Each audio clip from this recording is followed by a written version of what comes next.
what do you think about the new atheists, and what would you say their best moments were whilst they were thriving, if you could even admit that? And what would you say their worst moments were?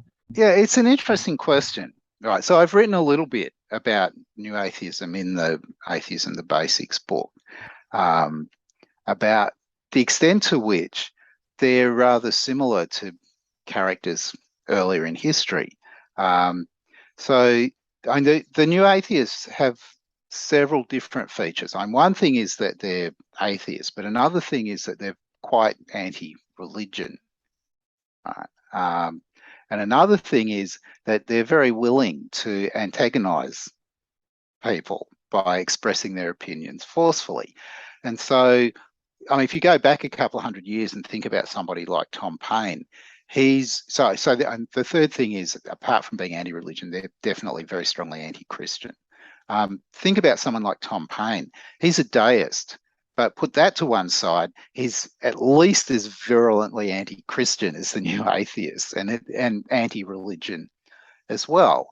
And the kind of rhetoric that you get in the New Atheists, you can find it in Paine, and you can find it in lots of other people writing on the deist side at the time.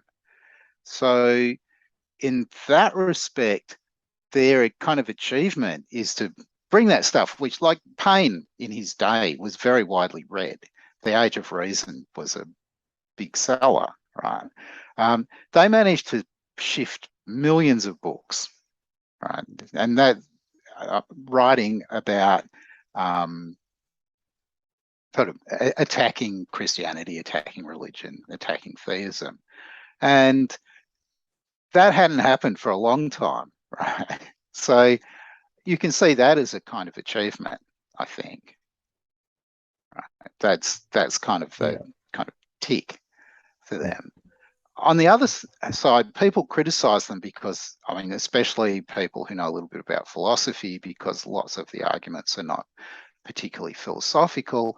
I'm not sure that they really care about that, because that wasn't part of their objective. In fact, some of them are really some of people who broadly fit into the camp of the New Atheists are kind of anti-philosophy, full stop, right?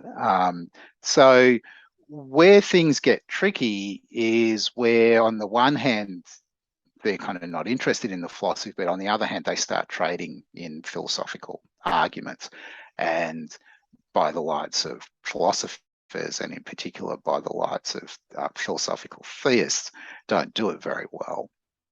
Right? And so that's where there's a kind of difficulty, I think. Yeah, but I completely agree with you that what they did well was actually surface atheism in a well, I was going to say in a positive light. I mean, in some sense, not really, but they did make atheism more relevant um, than it would have been, 20 in the 20 years, maybe.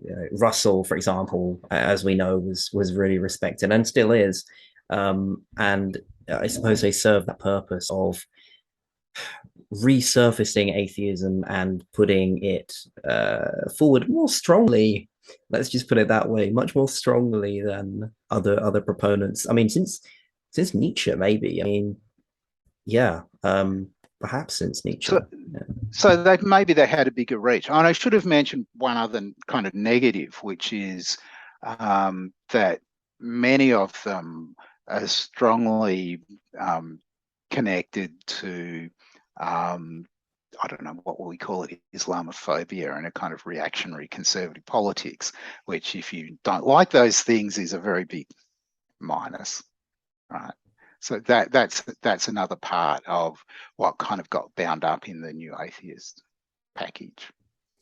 Yeah, that's definitely a good point. There was quite a bit of that, and the term Islamophobia is a really difficult one for me because it's thrown around quite a lot, and especially on Twitter as well, where I've always said that Twitter is the cesspit of Yeah. anti-intellectualism. Twitter's good for other reasons, of course, but for intellectual discussions and it's mostly point scoring, isn't it? Let's be let's be completely honest. Yeah.